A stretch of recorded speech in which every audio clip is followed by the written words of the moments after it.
Bom, eu, Lívia Lavínia e a Rafaela, nós vamos apresentar o trabalho para a disciplina com o artigo que aborda o reconhecimento de sinais de trânsito utilizando Deep Learning. E a dupla é composta, como eu disse, por mim, Lívia Lavínia e a Rafaela Nunes. E a gente vai abordar a apresentação desse artigo, a introdução, falar um pouquinho sobre as redes neurais convolucionais, a metodologia aplicada, resultados e a conclusão. Bom, apresentando um pouquinho o artigo, o que vai ser abordado nesse artigo, é importante a gente começar falando sobre os sinais de trânsito, já que é o foco do artigo em si. E aí, esses sinais de trânsito, como é de conhecimento geral, ele garante o funcionamento harmônico do trânsito. Cada sinal vai possuir seu significado e ele deve ser devidamente identificado tanto pelos pedestres quanto pelos motoristas. E desse modo você evita riscos de acidentes no trânsito. Esse artigo ele vai descrever a criação de um modelo computacional para a classificação de sinais de trânsito em placas, utilizando, claro, técnicas de Deep Learning. E para treinar esse modelo criado, foi criada uma base de dados com imagens sintéticas de trânsito e técnicas de processamento de dados foram aplicadas a essas imagens. E para validar esse modelo, foram utilizadas imagens de placas de trânsito reais. Introduzindo um pouquinho, esses sistemas computacionais, que nós ouvimos tanto falar, e que é um dos principais enfoques aqui do artigo, eles podem nos ajudar na tomada de decisões e até mesmo desempenhar tarefas de forma automatizada. Eles podem ser utilizados para detecção de objetos específicos em lugares com excesso de informação. Então, no contexto da problemática em si, esses sistemas computacionais podem ajudar a identificar, na verdade, eles podem identificar sinais de trânsito em avenidas movimentadas, por exemplo. Por exemplo, quando esses sinais podem acabar passando por despercebidos pelos motoristas. E muitos acidentes são causados pela falta de atenção na sinalização das vias de trânsito.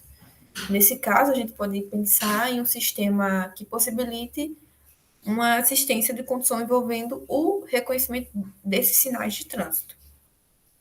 Muitos trabalhos voltados para o reconhecimento e classificação de sinais de trânsito, inclusive, mostraram que essas técnicas computacionais, se utilizar dessas técnicas, é bastante eficaz para desempenhar esse trabalho, com esse enfoque.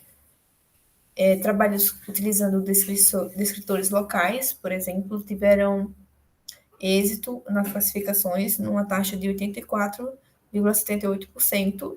Outro exemplo bastante que dá bastante credibilidade a essa utilização desses sistemas computacionais é no suporte vector matching, que teve 93,24% de acurácia, então são números bastante positivos.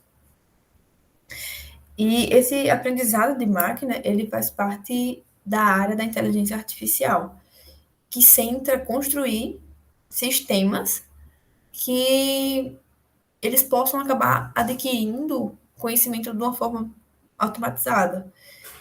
E como que isso funciona? Isso funciona através de experiências acumuladas, onde esses sistemas de aprendizado, eles buscam encontrar, na verdade, eles encontram soluções para o problema do contexto em si. E esses sistemas, eles são bastante utilizados para identificar, inclusive, identificar não, mas classificar pessoas em redes sociais, dentre outras aplicações. E voltando mais para o contexto aqui do problema, eles podem identificar objetos específicos em imagens.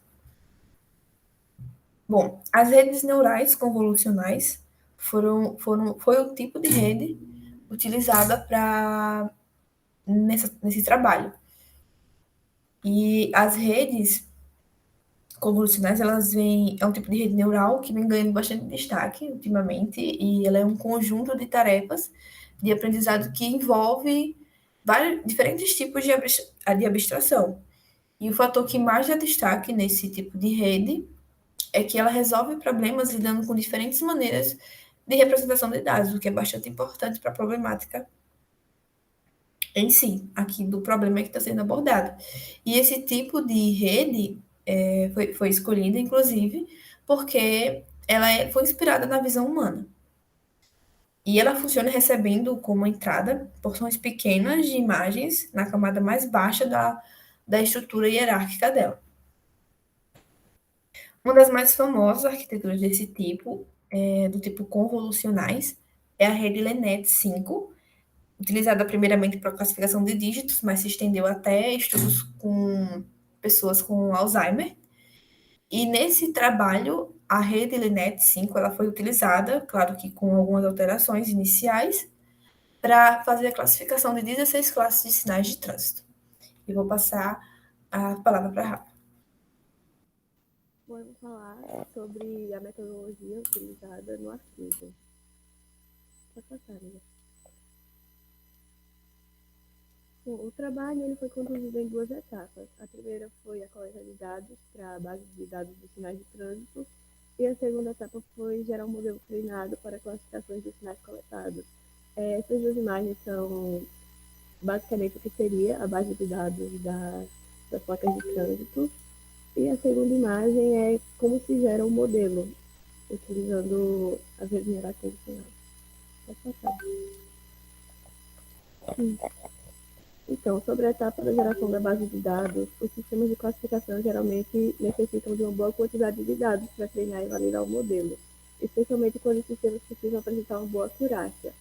Então, para a coleta de imagens, foi realizada a coleta manual de dados para a base, retirando as imagens padrões do Departamento de Transporte do Maranhão, e depois aplicou-se técnicas de processamento de imagens para serem geradas imagens sintéticas de forma automática. E para o trabalho foram utilizadas 19 imagens classes, que são essas daí, da foto da direita. Nas imagens sintéticas são aplicadas distorções geométricas aleatórias, tentando torná-las mais parecidas com imagens reais.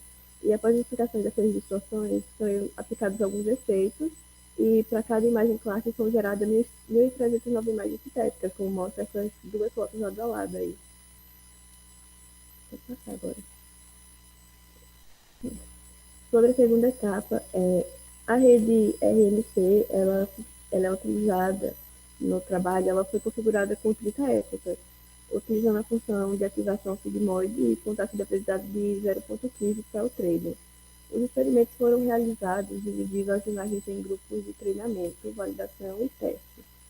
Então, para cada classe, 500 exemplares foram aleatoriamente separados para o teste, o resto foi utilizado no treinamento e um terço é usado especificamente para validação. Pode passar. Vamos falar agora dos resultados do que foi dito no artigo. Ele pode passar. Então, a acurácia do modelo foi de 99,98% e todas as classes testadas obtiveram alta precisão, como se pode ver na tabela. A imagem mais azul, ela é a matriz de confusão da classificação durante a etapa de teste da rede. E como dá para ver, foi realmente uma acurácia muito alta a do trabalho. Pode passar. Então, sobre a conclusão do trabalho realizado. O modelo foi testado utilizando as imagens geradas de forma sintética e obteve resultados satisfatórios. E para futuros trabalhos, pretende-se criar uma base de imagens reais com a captura de sinais realizada por uma câmera dentro de um veículo, e também é sugerido a detecção automática desses sinais, visando tanto a detecção quanto a classificação. E é isso.